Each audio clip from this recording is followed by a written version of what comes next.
కాశ్మీర్ పహల్గాంలో జరిగిన మతోన్మాద ఉగ్రవాద దాడి భారతదేశం ఎన్నటికీ మరిచిపోలేదని, ఉగ్రవాదులు ఎక్కడున్నా వారిని మట్టుపెట్టాల్సిన ఆవశ్యకత ఉందని ఆంధ్రప్రదేశ్ రాష్ట్ర ఉప ముఖ్యమంత్రి కొణిదెల పవన్ కళ్యాణ్ వ్యాఖ్యానించారు. ఉగ్రవాద దాడిలో మృతి చెందిన మధుసూదన్ పార్థివ దేహానికి పుష్పగుచ్చాలను సమర్పించి నివాళులర్పించిన ఆయన వారి కుటుంబ సభ్యులను పరామర్శించారు. మనోధైర్యం కలిగి ఉండాలని, ప్రభుత్వం అండగా ఉంటుందని వారికి హామీ ఇచ్చారు. 1988-89 సంవత్సరాలప్పుడు ఎక్కడో ఒక దగ్గర ఏదో ఒక ఉగ్రవాద ఘటన చూస్తూ ఉండేవాళ్లమని, నేడు మరలా ఆ పరిస్థితి చూడడం కలిచివేసింది అన్నారు. చిన్నారుల ఎదుటే అత్యంత కిరాతకంగా హతమార్చారన్నది మృతుని భార్య, పిల్లలు తెలియజేస్తుంటే తనకు హృదయ విదారకంగా మారి కన్నీళ్లు వచ్చేస్తున్నాయని తెలిపారు.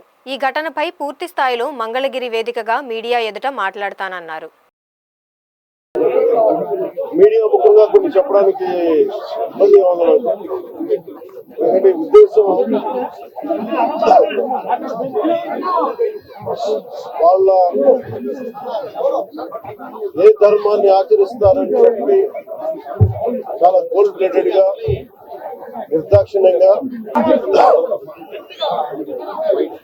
కశ్మీర్లోని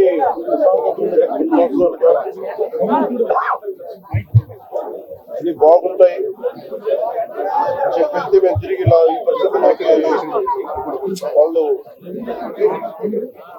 నాకు కూడా బాధ ఇంకా మాట్లాడలేకపోతున్నారు. ప్రత్యేకించి దీన్ని రేపు కానీ ప్రత్యేకమైన సమావేశం మంగళగిరిలో ఏర్పాటు చేస్తాం. కిరాతకంగా ఎంత దారుణంగా చెప్తారు.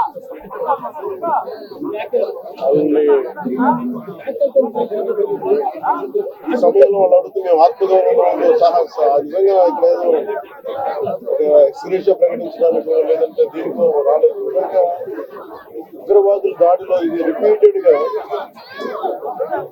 నేను 86 నుంచి 89 వరకు నేను కాశ్మీర్ లో ప్రతి సమ్మర్లో ఒక్కొక్క పరిస్థితుల్లో వెళ్ళేవాడు, పనిచేసేవాళ్ళు. సో నాకు పరిస్థితులు తెలిసినాయి. మళ్ళీ తిరిగి అలాంటి పరిస్థితులు చాలా చాలా బాధ జరుగుతారు. కొన్ని అంశాలు ప్రత్యేకంగా తెలియజేశారు.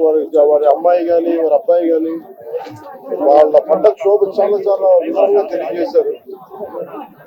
ఎంత సాడిస్టిక్ గా, ఎంత మెథాడికల్ గా, కోల్డ్ బ్లడెడ్ గా చెప్పేశారు. చెప్తుంటే అసలు కడుపులో బాగా ఉండలు చుట్టుకుపోతున్నాం. అందుకని ప్రత్యేకించి ఈ సందర్భంలో కాదు, సమయం అవుతోంది అన్నారు.